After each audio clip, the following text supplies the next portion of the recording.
Quatrième symptôme, la fatigue.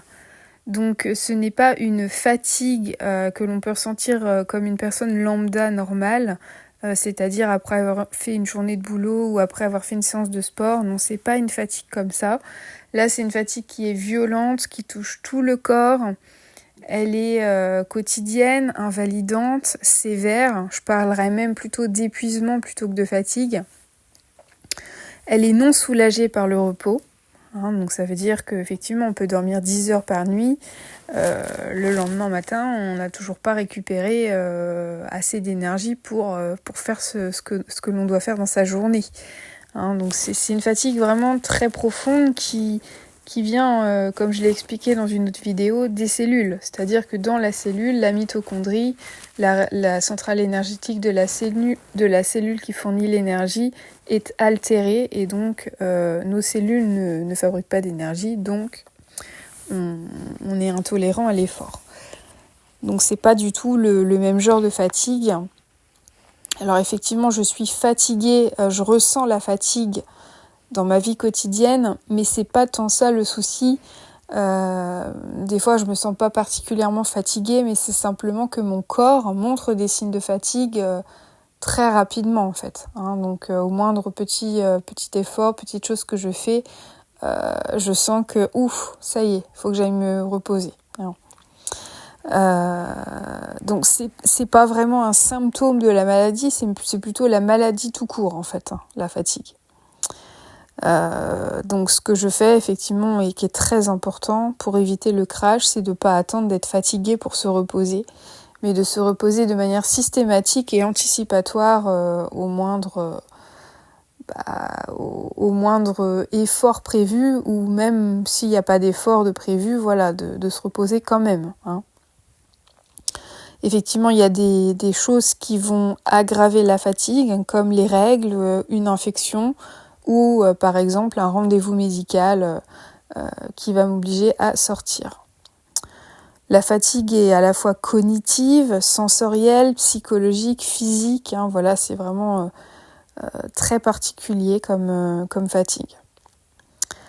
Je vais m'arrêter là-dessus.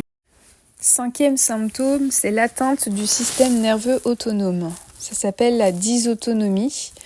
Donc en gros, le système nerveux autonome, c'est la fonction automatique du système nerveux qui déconne complètement. Donc par exemple, ça va jouer sur les fonctions comme la digestion, le sommeil, le rythme cardiaque, la respiration, etc. Donc c'est cette atteinte du système nerveux autonome, cette dysautonomie, a été très violente chez moi en 2022 et les 6 premiers mois de 2023, quand j'étais en stade très sévère. J'étais quasiment en crash permanent, donc là c'était vraiment extrêmement violent. Et là en 2024, c'est quand même beaucoup plus gérable. Donc comment ça se manifeste chez moi ? Je vais vous donner quelques petites choses qui me posent problème, mais ce n'est pas exhaustif. Il y a beaucoup de choses qui peuvent entraîner ça, et c'est différent chez chacun des patients. Donc pour moi, ça se manifeste comment ?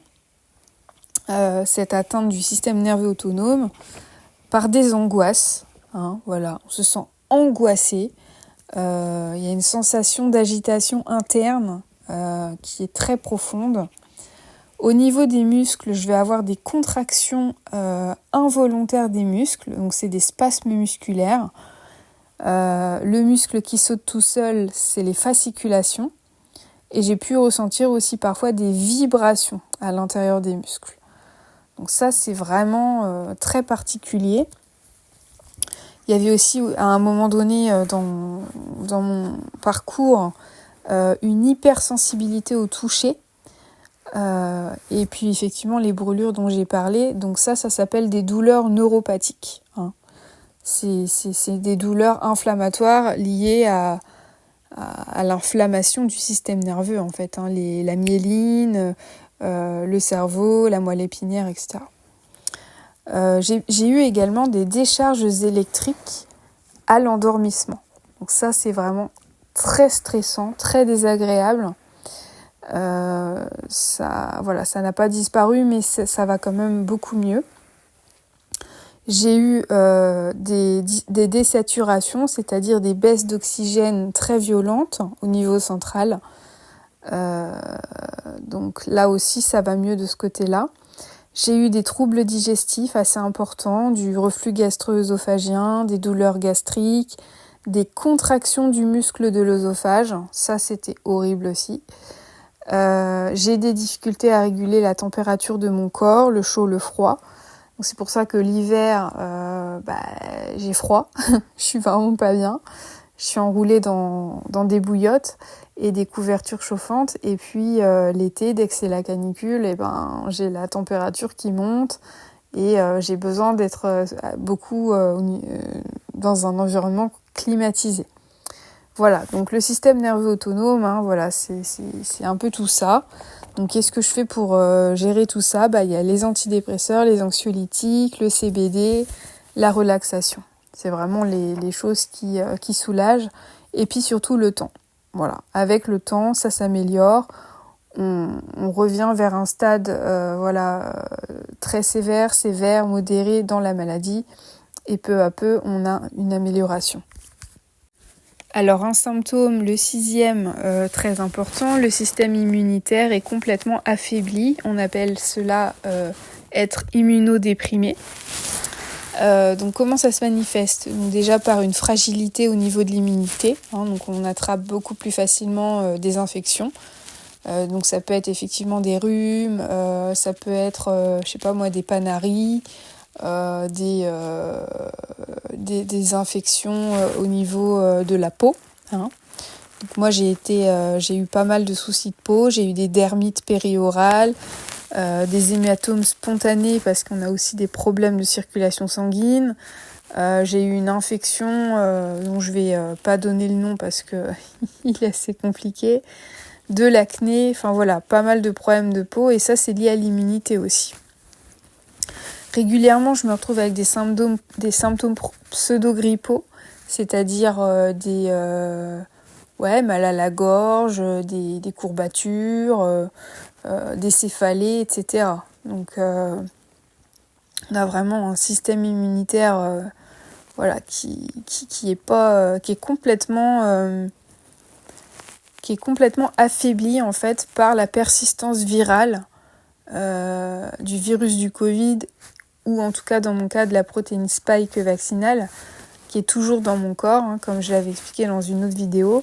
Et donc du coup ça affaiblit le système immunitaire, ça entraîne des carences vitaminiques, donc j'en ai plein. Par exemple le magnésium, la vitamine A, la vitamine B, C, D, le cuivre, le fer, etc. Donc je prends des compléments alimentaires pour essayer de pallier à tout ça, mais le système immunitaire me pompe complètement mes ressources. Donc souvent on a également une dysbiose intestinale, c'est-à-dire que l'intestin devient poreux, il devient une vraie passoire. C'est pour ça que je perds en fait beaucoup de vitamines. Et puis il laisse passer aussi des molécules comme le gluten ou le lactose qui vont être inflammatoires et qui vont passer dans le sang et entraîner de l'inflammation et des problèmes digestifs. Donc pour ça j'ai un traitement aussi pour que ça rentre dans l'ordre. J'ai également des réactivations de virus puisque mon système immunitaire n'est pas performant. Donc tous les virus latents qu'on peut avoir dans le corps se mettent à se relancer en fait et à réaugmenter. Donc par exemple la mononucléose, l'herpès, le candida albicans, donc ça c'est un champignon. Pour certaines personnes, le Lyme, la maladie de Lyme qui est une bactérie. Donc pas grand chose à faire dans ce cas-là. J'ai pris des antiviraux, ça m'a un peu aidé, mais avec le temps ça tend à aller mieux. J'ai également des intolérances alimentaires, donc le gluten, le lactose et les œufs en particulier. Mais j'ai eu aussi un peu des soucis avec la vanille, les amandes et les noisettes. Donc là pour ça, c'est le régime GLO. Donc régime sans gluten, sans lactose, sans œufs. Et puis un traitement également. Alors maintenant, je suis plus sur un régime strict, je suis sur une limitation, c'est-à-dire que j'en mange, mais j'alterne. J'alterne le végétal et le yaourt, lait de vache, lait de brebis, etc. J'alterne les pâtes sans gluten et les pâtes normales, ainsi que le pain. Voilà, j'essaye de réintroduire un petit peu. J'ai aussi une sensibilité très accrue aux médicaments. Je réagis assez violemment à certains médicaments, aux effets secondaires et aux cosmétiques aussi. Donc c'est pour ça que je favorise le bio et le naturel. Le système immunitaire affaibli, ça entraîne également un dérèglement hormonal. Donc le cortisol, moi il est très très bas. Le cortisol, c'est un anti-inflammatoire naturel. J'ai un dysfonctionnement de mes cycles menstruels qui sont irréguliers. Les hormones sexuelles qui sont assez basses. Donc c'est pour ça que j'ai un traitement hormonal pour remonter un petit peu certaines hormones. Et puis j'ai un peu les symptômes cliniques d'une hypothyroïdie. Donc vous voyez, ça fout vraiment le bordel dans les hormones. C'est pas juste une question d'immunité, ça entraîne une cascade dans le corps de réactions toutes les plus ou moins compliquées. Donc ça, c'est des choses dans la vie quotidienne qui gênent pas particulièrement, c'est pas des symptômes, mais c'est des conséquences et c'est vrai que ça commence à faire beaucoup, quoi. Et enfin, dernier symptôme, le 7e, qui est le crash, MPE ou malaise post-effort. Donc je vais aller très vite là-dessus parce que je vais faire une vidéo spécialement dédiée à ce symptôme, qui est le symptôme caractéristique de l'EM, qu'on retrouve que dans cette maladie-là, qui est vraiment horrible, c'est le drame. La batterie coupe, comme je l'avais expliqué, d'un seul coup, comme un téléphone portable, ça va couper. Le corps et le cerveau disjonctent et se coupent. On a dépassé ses limites énergétiques. Et donc, là, on est parti pour plusieurs heures à se sentir extrêmement mal. Plusieurs jours où on va se retrouver couché, incapable de rien faire. Et il va falloir plusieurs jours ou semaines, parfois même des mois, pour récupérer en fonction du malaise que l'on a fait. Et plus on va multiplier les malaises, et plus on va aggraver la maladie, et donc redescendre dans les différents stades comme je vous l'avais expliqué. Donc il faut à tout prix les éviter. Des fois on n'a pas le choix, on ne le fait pas exprès, mais c'est pour moi c'est le symptôme le plus horrible dans cette maladie. Voilà. Donc j'en parlerai dans une vidéo toute spéciale. Donc du coup les symptômes pour ma part en cas de crash, ça va être des vertiges. J'ai le cerveau complètement en compote, je tiens plus debout, je m'écroule, je n'arrive plus à respirer, je suis épuisée, vidée. Je peux plus du tout bouger de mon lit.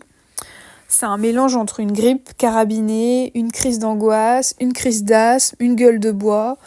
Je sais pas trop comment expliquer, mais en gros c'est un peu un mélange, quoi. Voilà pour le dernier symptôme.